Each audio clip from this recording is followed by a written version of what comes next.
এই গল্পটি টম নামের এক ডিটেকটিভ সার্জেন্টকে ঘিরে। তার মাথা গরম হলে সে কোনো আইন মানে না, কোনো অপরাধীকে ধরলে সে ভয়ঙ্কর ভাবে মারধর করে। এই কারণেই তার পুরো ডিপার্টমেন্ট তার কর্মকাণ্ডে বিরক্ত, কারণ সবাই জানে সে কতটা যোগ্য অফিসার। তাই সব সিনিয়র তার এই আচরণগুলো ইগনোর করে। কিন্তু তখনই পুরো লন্ডনে তোলপাড় শুরু হয়ে যায়। সবাই জানতে পারে যে এক সিরিয়াল কিলার একের পর এক পুলিশ হত্যা করছে। তাই টম সেই কিলারকে খুঁজতে নেমে পড়ে। গল্পের শুরুতেই আমরা টমকে দেখি। সে তখন ঘুমানোর চেষ্টা করছিল, কিন্তু তার ঘুম আসছিল না। ঠিক তখনই জানালার বাইরে দিয়ে তাকিয়ে সে দেখতে পেল যে তিনজন চোর একটা গাড়ি চুরি করার চেষ্টা করছে। আগে থেকেই ঘুম না হয় বিরক্ত টম একটি লাঠি তুলে নিয়ে নিচে নেমে গেল তাদের শিক্ষা দিতে। আসলে টম একজন পুলিশ অফিসার যে সবসময় ন্যায়ের পক্ষে দাঁড়ায়, এবং সে ছিল ভীষণ রাগী।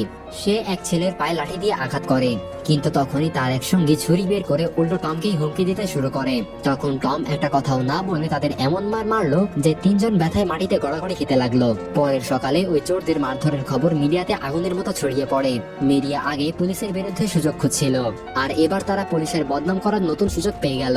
মিডিয়ার কারণে পুলিশ চিফ রেগে যায়। সে টমের কাছে এসে তার বিরুদ্ধে পুলিশের ভাবমূর্তি নষ্ট করার অভিযোগ তোলে। তখন টম সরাসরি চিফের চোখে চোখ রেখে পরিষ্কার বলে দেয় যে সে শুধু আত্মরক্ষা করছিল, গুন্ডারা ছুরি বের করে তাকে মারার চেষ্টা করছিল। এরপর সে সেখান থেকে বেরিয়ে সরাসরি নিজের পুলিশ স্টেশনে চলে যায়। পরে পুলিশ স্টেশনে আমরা দেখি কনস্টেবল এলিজাবেথকে। সে এসে টমের সঙ্গে দেখা করে। তারা দুজন আগে থেকে একে অপরকে চেনে। এলিজাবেথ অনেকদিন ধরে আন্ডারকভার হিসেবে কাজ করছিল। সে এক ড্রাগ ডিলারকে ধরার চেষ্টা করছিল, এবং সেই কাজে সে একটা গ্রুপে ঢুকে পড়ে। সেখান থেকে ধীরে ধীরে তার ড্রাগের প্রতি আসক্তি তৈরি হয়ে যায়। এলিজাবেথ ধীরে ধীরে ড্রাগের ভয়ঙ্কর নেশায় জড়িয়ে পড়ে। তাই শেষ পর্যন্ত সে নিজের কাজটা ঠিকভাবে শেষ করতে পারলেও পরে তাকে পাঠানো হয় রিহ্যাব সেন্টারে। রিহ্যাব সেন্টার থেকে ফিরে আসার পরে সে আবারও পুলিশের এক্সাম দেয়, কিন্তু দুর্ভাগ্যবশত সে সেই এক্সামে ফেল করে যায়। এর ফলে তাকে আবার কনস্টেবল পদে নামিয়ে দেওয়া হয়। এই কথা শুনে টম তাকে আশ্বস্ত করার চেষ্টা করে এবং বলে যে হতাশ না হতে। এরপর টম যায় তার বন্ধুর কাছে, যার নাম ছিল ব্রুস রবার্ট। সে এখানে একজন চিফ ইন্সপেক্টর। সে টমের সঙ্গে কাজ করে, কিন্তু এখন তার স্ত্রী মারা গেছে। এই কারণে টম তাকে নিয়ে যায় তার স্ত্রীর মৃতদেহের কাছে। নিজের স্ত্রীর লাশ দেখে ব্রুস ভীষণ ভাবে ভেঙে পড়ে এবং মানসিকভাবে সম্পূর্ণ হতাশ হয়ে যায়। তাই টম তাকে সান্ত্বনা দিতে শুরু করে, আর ধীরে ধীরে টম তার বন্ধুর মানসিক অবস্থা ঠিক করার চেষ্টা করে। এই সময় আমরা দেখি দুজনে একই সঙ্গে হাসাহাসি করছে। এদিকে আমরা এক মহিলা পুলিশকে দেখি যে একা একটা রাস্তা দিয়ে হেঁটে যাচ্ছিল।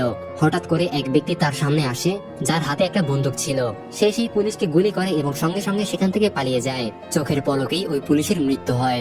এই খবর দ্রুত টমের কাছে পৌঁছে যায়। টম সঙ্গে সঙ্গে ঘটনাস্থলে পৌঁছে যায়। সেখানে অনেক মানুষ থেকে প্রশ্ন করতে থাকে, কারণ এই এলাকার চিফ ইন্সপেক্টর হলো ব্রুস। কিন্তু সবাই জানে যে সে নিজের স্ত্রীর মৃত্যুর পরে মানসিকভাবে ভেঙে পড়েছে, তাই সে আপাতত কাজ করতে চাইছে না।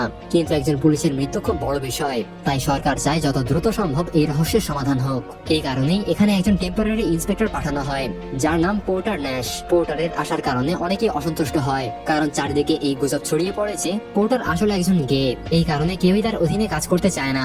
কিন্তু খুব দ্রুত অর্ডার আসে যে সবাইকে পোর্টারের অধীনে হয়ে কাজ করতে হবে। তাই না চাইতেও সবাই তার অধীনে কাজ শুরু করে। এরপর আমরা এলিজাবেথকে দেখি যে তার ঘর পরিষ্কার করছিল। তখনই তার প্রতিবেশী চলে আসে। তার প্রতিবেশী ছিল একটা ছোট ছেলে। এই ছেলেকে সবাই মেটাল নামে ডাকে।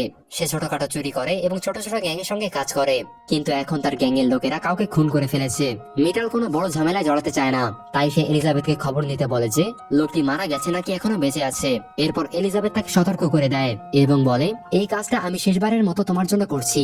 যদি সে মারা গিয়ে থাকে তাহলে তোমাকে এখান থেকে পালিয়ে যেতে হবে, আর যদি সে বেঁচে থাকে তাহলে আজকের পর তুমি আর কখনোই এই এলাকার লোকজনের সঙ্গে দেখা করবে না। এই কথা শুনে মেটাল বলে যে ঠিক আছে। এরপর এলিজাবেথ এসে টমের সঙ্গে দেখা করে এবং পুরো ঘটনাটা তাকে খুলে বলে। টম জিজ্ঞেস করে ঘটনাটি ঠিক কোন জায়গায় ঘটেছিল। তখন এলিজাবেথ সেই জায়গার নাম বলে দেয়। এরপর টম বলে, ওখানে গিয়ে ইন্সপেক্টরের সঙ্গে দেখা করো, আমি তাকে কল করে দেব, সে অবশ্যই তোমার সাহায্য করবে। এই কথা বলার পর এলিজাবেথ সেখান থেকে চলে যায়। এরপর আমরা একজন রিপোর্টারকে দেখি। হঠাৎ করে তাকে ব্যারি নামের একটা ছেলে কল করে। সে বলে, তুমি জানো কে এই পুলিশগুলোকে খুন করছে? রিপোর্টার বলে না। তখন ব্যারি বলে, আমি নিজেই একজন পুলিশকে মেরেছি। এরপর সে আরো বলে, আমার কাজ এখানেই শেষ নয়, সামনে আমি আরো পুলিশ মারবো। এই কথাগুলো বলতে বলতেই ব্যারি এক পুলিশের কাছে পৌঁছে যায় এবং তাকে গুলি করে মেরে ফেলে। তারপর সে রিপোর্টারকে বলে, আমার লিস্টে এখনো 8 জন পুলিশের নাম রয়েছে। রয়েছে যাদের আমি মারতে চলেছি। এই কথা বলে সে ফোন কেটে দেয়। খুব দ্রুত এই খবর চারিদিকে ছড়িয়ে পড়ে।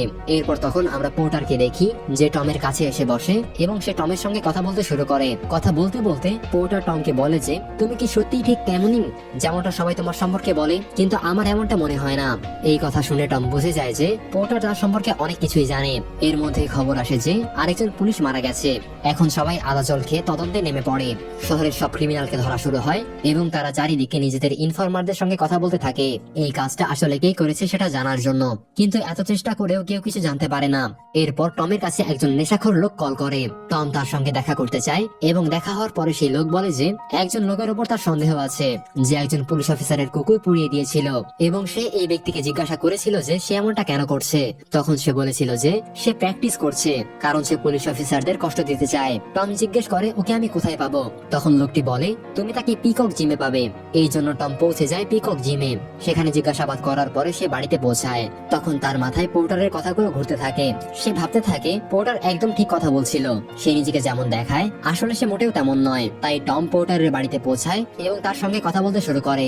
সেখানে পোর্টার টমকে নিজের জীবনের গল্প বলতে থাকে। একটু পর পোর্টার দেখতে পায় যে টম ঘুমিয়ে পড়েছে, তাই পোর্টারও ঘুমিয়ে পড়ে। সকালে ঘুম থেকে উঠে সে টমকে বলে যে একটা ক্লু পাওয়া গেছে, তাই তুমি তাড়াতাড়ি আমার সঙ্গে বাইরে এসে দেখা করো। আমাদের একজন লোকের সঙ্গে দেখা করতে যেতে হবে। এরপর আমরা ব্রুসকে দেখি যে পুরোপুরি অ্যালকোহলে ডুবে গেছে, কিন্তু খুব দ্রুত ব্রুস বুঝতে পারে যে এই মদই তার জীবনটা ধ্বংস করে দিচ্ছে। তাই সে সিদ্ধান্ত নেয় আবার সে কাজে ফিরবে। সে দ্রুত পুলিশ স্টেশনে পৌঁছে যায় এবং আবার কাজ শুরু করে দেয়। এরপর আমরা টমকে দেখি যে পোর্টারকে সঙ্গে নিয়ে পৌঁছে যায় ব্যারির বাড়িতে, কারণ তদন্ত করতে গিয়ে টম জানতে পারে যে এই লোকটাই সে কুকুরটাকে পুড়িয়ে মেরেছিল। যেই মুহূর্তে ব্যারি দরজা খোলে সে দেখে যে তার দরজার সামনে একজন পুলিশ দাঁড়িয়ে আছে। এতে সে একটু চমকে যায়, কিন্তু সে খুব চালাক ছিল তাই সে নিজেকে একদম শান্ত রাখে যেন এই দুজনের কেউই তার উপর সন্দেহ না করে। এরপর তারা দুজনেই পুরো বাড়ি তল্লাশি করতে শুরু করে। এই সময় টমের মনে পড়ে যে কিছুদিন আগে সে ব্যারিকে খুব মেরেছিল। এই সুযোগে টম ব্যারিকে নিয়ে একটু মজা করে এবং পোর্টারকে সঙ্গে নিয়ে সেখান থেকে চলে যায়। পোর্টার মনে করে যে ব্যারি এসবের সঙ্গে জড়িত নয়, কিন্তু এরপর আমরা দেখি ব্যারি নিজের বাড়িতে থেকে লুকিয়ে রাখা জিনিসপত্র বের করে নিয়ে অন্য জায়গায় লুকাতে যায়। কিন্তু এবার নেশাখোর লোকটি তার পিছু নিতে শুরু করে। খুব দ্রুত সে বুঝে যায় যে ব্যারি কোথায় কোথায় তার সব জিনিসপত্র লুকিয়ে রাখে। অন্যদিকে আমরা দেখি ব্রুস নিজের অফিস থেকে বের হয়, কিন্তু সে বাইরে বেরোনোর সঙ্গে সঙ্গে ব্যারি তার পিছু নিতে শুরু করে। এখানে বোঝা যায় ব্যারির পরবর্তী টার্গেট হলো ব্রুস। ব্যারি খুব দ্রুত ব্রুসের বাড়িতে পৌঁছে যায় এবং দরজায় কড়া নাড়ে। বর্তমানে বিশ্বের অন্যতম জনপ্রিয় ও বিশ্বস্ত অনলাইন বুকমেকার প্ল্যাটফর্ম 1x এর সাথে তোমাদের পরিচয় করিয়ে দিতে চাই, যার অফিসিয়াল পার্টনার হচ্ছে সিরিয়া এবং পিএসজি। এই অ্যাপে তুমি সমস্ত লাইভ ম্যাচের লাইভ ম্যাচ ও ফলাফল দেখতে পারবে, এমনকি তুমি স্কোর অনুমান করে আয় করতে পারবে। এই অ্যাপে রয়েছে ক্যাশ গেমস থেকে শুরু করে online slot, live match streaming এবং রিয়েল টাইম গেমিং, যা দিয়ে তুমি আইফোন, ল্যাপটপ এমনকি বিএমডব্লিউ এর মতো পুরস্কার জিততে পারো। কিন্তু সবার সেরা পছন্দ অবশ্যই চিকেন রুট। এই গেমটি খেলে সবাই দারুণ এনজয় করে, তাই যদি তুমি এখনো এটি ট্রাই না করে থাকো তাহলে মিস করছো। আর সবচাইতে ভালো বিষয় হচ্ছে নতুন ইউজাররা আমার প্রোমো কোড এসএস ফিল্ম ব্যবহার করে সাইন আপ করে জমা করলেই পাবে প্রথম ডিপোজিটে 200% বোনাস আপ টু 12,000 টাকা পর্যন্ত। আর জেতা টাকা তুমি চাইলেই বিকাশ, রকেট, নগদ, ব্যাংক এমনকি অন্যান্য সহজ পদ্ধতির মাধ্যমে খুব সহজেই তুলে নিতে পারো। তাহলে আর দেরি কিসের? রেজিস্ট্রেশনের জন্য পিন কমেন্টে থাকা লিংকে ক্লিক করো অথবা গুগলে গিয়ে অনুসন্ধান করো আর রেজিস্ট্রেশনের সময় প্রোমো কোড এসএস ফিল্ম ব্যবহার করে বোনাস পাও। ব্রুস দরজা খোলা মাত্রই ব্যারি তার উপর হামলা করে। সে তার সাথে ভালোই লড়াই করে এবং সে তাকে হাতুড়ি দিয়ে মারতে যাচ্ছিল। ঠিক তখনই ব্যারি তার হাতুড়ি কেড়ে নেয় এবং হাতুড়ি দিয়ে মেরে মেরে ব্রুসকে একদম মেরেই ফেলে। তাকে মারার পর ব্যারি তার বাড়িতেই বসে টিভি দেখতে শুরু করে। এরপর সে ব্রুসের ইউনিফর্ম চুরি করে এবং সব জিনিসপত্র নিয়ে সে বাড়ি থেকে বের হয়ে যায়। বাইরে যাওয়ার সময় সে ব্রুসের বাড়িতে আগুন লাগিয়ে যায়। বাইরে বেরিয়ে সে রিপোর্টারকে কল করে এবং বলে যে আমি তৃতীয় পুলিশকে মেরেছি, যার নাম ব্রুস। এবার তুমি এই খবরটা তোমার পেপারে ছাপাবে। এই কথা বলে সে ফোন কেটে দেয়। এই খবর পৌঁছে যায় টমের কাছে। খবরটা শোনা মাত্রই টম ভীষণভাবে ভেঙে পড়ে, কারণ ব্রুস ছিল তার খুব কাছের বন্ধু। এরপর আমরা দেখি ব্যারিকে যে তার সব জিনিসপত্র একটা গাড়ির ডিকিতে রেখে দেয়। এই গাড়িটা একটা পার্কিং এ দাঁড় করানো ছিল। সবকিছু রেখে সে সেখান থেকে চলে যায়। এই পুরো ঘটনাটা দূর থেকে সে নেশাখোর লোকটি চুপচাপ দেখছিল। তাই ব্যারি চলে যাওয়ার পর সে দ্রুত ডিকি খুলে এবং ভিতরে রাখা সব জিনিসপত্র ভালোভাবে দেখে নেয়। এরপর সেই বুড়ো লোকটি একটি রিপোর্টারকে কল করে এবং বলে যে আমি জানি কে এইসব মার্ডার করছে, আমি তার নামও বলতে পারি, কিন্তু তার জন্য আমাকে $50,000 দিতে হবে। তুমি তুমি যদি আমাকে $50,000 দাও তাহলে আমি তোমাকে একটা বোনাস নিউজও দেবো। রিপোর্টার এই প্রস্তাবে রাজি হয়ে যায় এবং বলে যে ঠিক আছে, আমি তোমাকে টাকা দেবো, বলো কোথায় আসতে হবে। এরপর সেই লোকটা তাকে একটা পার্কিং এ আসতে বলে। যখন রিপোর্টার সেখানে পৌঁছায় তখন সে ডিকি খুলে সবকিছু তাকে দেখায়। এগুলো দেখে রিপোর্টার প্রথমে বিশ্বাসই করতে পারে না, কিন্তু তখনই সে সবকিছু বুঝতে পারে যখন সে ব্রুসের ইউনিফর্ম দেখে। তারপর সে টাকা দিতে রাজি হয়ে যায়।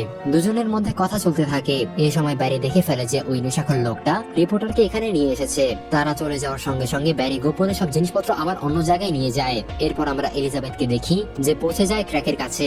সে জিজ্ঞাসা করে সেই লোকটি মারা গিয়েছে কিনা। ক্র্যাক বলে না, সে এখনো বেঁচে আছে, শুধু সামান্য আঘাত পেয়েছে, এখনো পর্যন্ত কারো নাম সে বলেনি। এই কথা শুনে এলিজাবেথ খুব খুশি হয়ে যায় এবং বলে আমি তোমার জন্য কি করতে পারি। ক্র্যাক বলে কিছুই না, শুধু আমাকে একটা ড্রিঙ্ক এনে দিও। সে বলে ঠিক আছে। এরপর আমরা আবার সেই লোকটাকে রিপোর্টারের সঙ্গে দেখি। তারা একটা বারে আসে এবং রিপোর্টার তাকে টাকা দিয়ে দেয়, কিন্তু লোকটা টাকা গোনার জন্য ওয়াশরুমে চলে যায়। সে বলে আমি ফিরে এসে তোমাকে ওই লোকটার নাম বলবো। এই সময় আমরা ব্যারিকেও দেখি যে শুরু থেকে তাদের পিছু নিয়েছিল। যেই মুহূর্তে নেশাখোর লোকটা ওয়াশরুমের ভেতরে যায়, ব্যারি তার পিছন পিছন ওয়াশরুমে ঢুকে পড়ে। ব্যারিকে দেখে সে লোকটা ভয় কাঁপতে শুরু করে এবং বলে যে আমাকে কিছু করো না, আমি এখনো তোমার নাম কাউকে বলিনি। কিন্তু ব্যারি একজন পুরোপুরি পাগল মানুষ। সে এক মুহূর্ত দেরি না করে তাকে মেরে ফেলে। এরপর সে সব টাকা ছিনিয়ে নেয় এবং সেখান থেকে পালিয়ে যায়। খুব দ্রুত সেখানে পুলিশ চলে আসে, কারণ এখানে আবার একটা মার্ডার হয়েছে। এই কারণে টম আর পোর্টারও ঘটনাস্থলে পৌঁছে যায়। তারা রিপোর্টারকে জিজ্ঞাসা করে তুমি এখানে কি করছো। রিপোর্টার বলে একজন লোক আমাকে এখানে নিয়ে এসেছিল, কিন্তু এখন সে মারা গেছে। সে আমাকে সেই লোকটার নাম বলতে যাচ্ছিল যে সব পুলিশকে মেরেছে। এর জন্য আমি তাকে $50,000 দিয়েছিলাম। তখন পুলিশ বলে এখন তবে আমাদের তার নাম বলো। রিপোর্টার বলে আমি জানি না। টাকা নেওয়ার পরে সে আমাকে খুনির নাম বলতে চেয়েছিল, কিন্তু সে আমাকে নাম বলার আগেই কেউ তাকে মেরে ফেলে। এই কথা শোনার পরে টম সেই রিপোর্টারকে বাড়ি ফিরে যেতে বলে। তখন রিপোর্টার বলে আমি তোমাদের শুধু একটা কথা বলতে পারি, পার্কিং এ একটা গাড়ি আছে আর সেই গাড়ির ডিকির ভেতরে অনেক এভিডেন্স ছিল। এই কথা শুনে টম আর পোর্টার দুজনেই দ্রুত পার্কিং এ পৌঁছে যায়, কিন্তু তারা গাড়ির ডিকি খুলে সেখানে কিছুই পায় না, কারণ ব্যারি আগে সব জিনিস বের করে নিয়েছিল। এরপর তারা সিকিউরিটির কাছে যায় এবং জিজ্ঞাসা করে যে এখানকার সিসিটিভি ক্যামেরা কাজ করছিল কিনা। তখন সিকিউরিটি গার্ড বলে এই ক্যামেরা গত মাস থেকেই বন্ধ। এভাবে আবার তাদের হাতে কিছুই আসে না।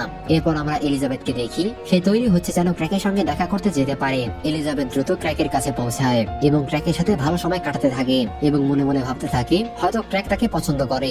অন্যদিকে আমরা ব্যারিকে দেখি যার চোখ এখন সেই এলিজাবেথের উপর পড়েছে। এদিকে আমরা টমকে ব্যারির প্রোফাইল ঘাটতে দেখি।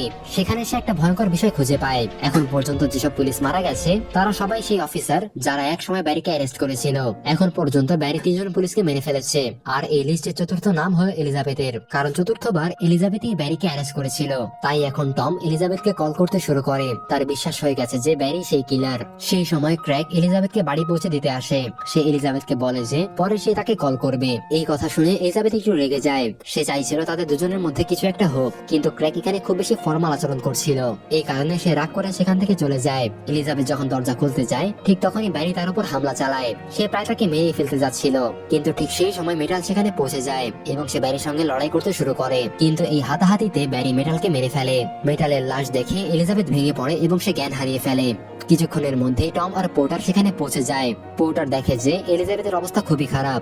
এরপর আমরা দেখি ব্যারি সেখান থেকে পালিয়ে গিয়ে একটা হোটেলে লুকিয়ে আছে। টম আর পোর্টার পৌঁছে যায় ব্যারির বাড়িতে এবং সব জায়গায় তল্লাশি শুরু করে। সেখানে তারা ব্যারির একটি ছবি পেয়ে যায়।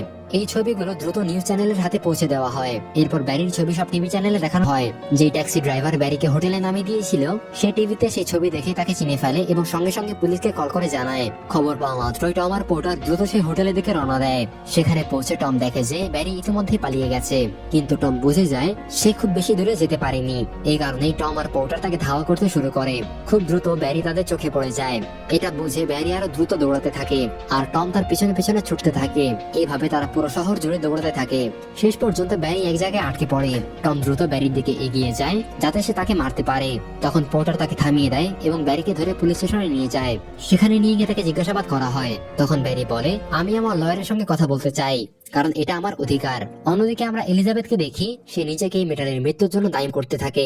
এই কারণে সে বাইরে চলে যায় এবং কিছু ড্রাগস নিয়ে আসে। সে আবার আগের মতো ড্রাগস নিতে শুরু করে। এরপর ব্যারির লয়ার সেখানে ব্যারির সম্পর্কে সব এভিডেন্স তুলে ধরে। সে প্রমাণ করার চেষ্টা করে যে সে কিছুই করেনি। টম আর পোর্টার তখন তাদের সিনিয়রের কাছে পৌঁছায়। ব্যারির বিরুদ্ধে তাদের কোনো শক্ত প্রমাণ নেই, কারণ ব্যারি যাদেরই মেরেছে সেখানে তার কোনো ডিএনএ পাওয়া যায়নি। একটা ভিডিও ফুটেজও মেলেনি।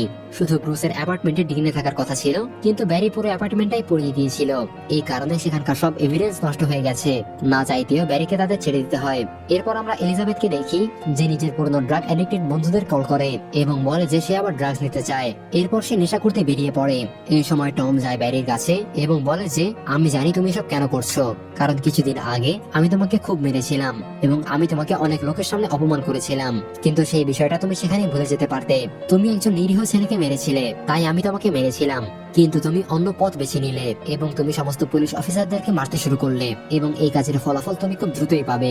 এরপর ক্রিক জানতে পারে যে এলিজাবেথ একটা ক্লাবে আছে এবং সে সেখানে ড্রাগস নিচ্ছে, তাই ক্রিক টমকে কল করে জানায়। তাই টম ও ক্রিক সেখানে পৌঁছে যায় এলিজাবেথের কাছে।